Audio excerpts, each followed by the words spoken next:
Hi hello నేను మీ line men రాజు. ఆంధ్రప్రదేశ్ రాష్ట్రంలో ఎన్నో సుందరమైన నగరాలలో ఒకటిగా నిలిచి ఎంతో మంది ప్రేక్షకులను ఆకర్షిస్తూ ఆంధ్ర ఊటీగా పిలువబడే అందమైన అరకు లోయలలో ఏర్పడిన సుందరమైన బొర్రా గుహలు. ఈ బొర్రా గుహలు ఎలా ఏర్పడ్డాయి, ఎవరు వీటిని కనుగొన్నారు, ఎప్పుడు కనుగొన్నారు, ఇలా మరెన్నో ఇంట్రెస్టింగ్ విషయాలు తెలుసుకునే ముందు నా ఛానల్ని సబ్స్క్రైబ్ చేసుకోవచ్చు కదా.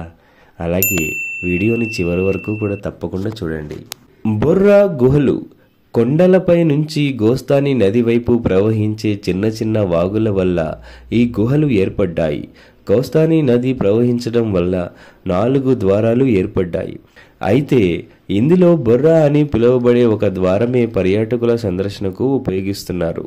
నీటిలో హ్యూమిక్ యాసిడ్, సున్నపు రాయితో కాల్షియం బైకార్బోనేట్తో రసాయనిక చర్యకు గురైనప్పుడు ఖనిజాలు కరుగుతాయి. దానితో రాయి క్రమక్రమంగా కరిగిపోతుంది. కొంతకాలంగా ఈ విధంగా నీరు నిరంతరంగా ప్రవహిస్తూ ఉండడం వల్ల గుహలు ఏర్పడ్డాయి. ఇలా ఏర్పడినవే ఈ బొర్రా గుహలు. ఈ గుహలను 1807వ సంవత్సరంలో బ్రిటిష్ భౌగోళిక శాస్త్రవేత్త విలియం కింగ్ కనుగొన్నారు. అలాగే ఇక్కడ స్థానికులు ఒక గొర్రెల కాపరి తన గొర్రె తప్పిపోతే ఆ గొర్రెను వెతుకుతూ కనిపెట్టినవే ఈ బొర్రా గుహలు అని స్థానికులు చెబుతూ ఉంటారు. ఈ బొర్రా గుహలు సముద్ర మట్టానికి 700 మీటర్ల ఎత్తులో ఉండి గుహలోనికి వెళ్లే కొద్దీ 625 మీటర్ల లోపలికి ఉంటుంది. ప్రస్తుతం ఈ ప్రాంతంలో జాతాపు కోడు, కోటియా, భగత, పూర్ణ, కొండదొర, నూకదొర మొదలైన గిరిజన తెగలు వ్యవసాయ ద్రాణవృత్తిగా అటవీ ఉత్పత్తులను సేకరిస్తూ జీవనం కొనసాగిస్తున్నారు. వీరు ప్రధానంగా ఆదివాసీ, ఒడియా, కువి, కుబియా మరియు గదబా భాషలను మాట్లాడతారు.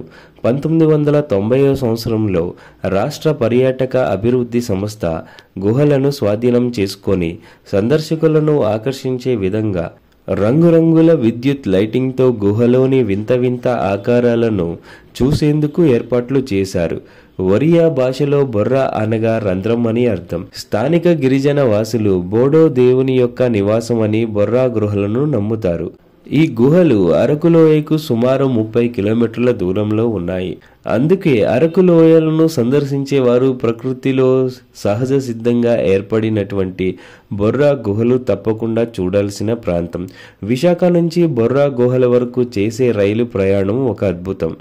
రైలు దాదాపు 50 గుహల ద్వారా ప్రయాణిస్తుంది. వీటిలో కొన్ని గుహలు 1 కిలోమీటర్ పొడవు కూడా ఉన్నాయి.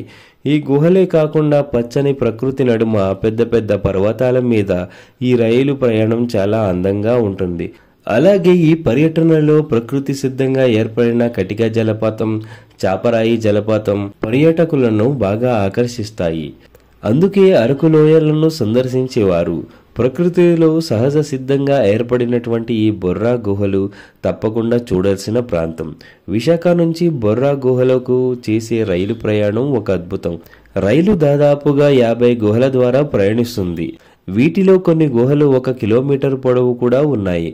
ఈ గుహలే కాకుండా పచ్చని ప్రకృతి నడుమ పెద్ద పెద్ద పర్వతాల మీద ఈ రైలు ప్రయాణం చాలా అద్భుతంగా ఉంటుంది. అలాగే ఈ పర్యాటకులు ప్రకృతి సిద్ధంగా ఏర్పడిన కటిక జలపాతం, చాపరాయి జలపాతం పర్యాటకులను బాగా ఆకర్షిస్తాయి. ఇలాంటి మరెన్నో ఇంట్రెస్టింగ్ వీడియోలు మీ ముందుకు తీసుకొస్తూ ఉంటానండి. ఇలాగే నన్ను ఆదరిస్తూ ఉంటారని కోరుకుంటూ మీ లైన్ మెన్ రాజు.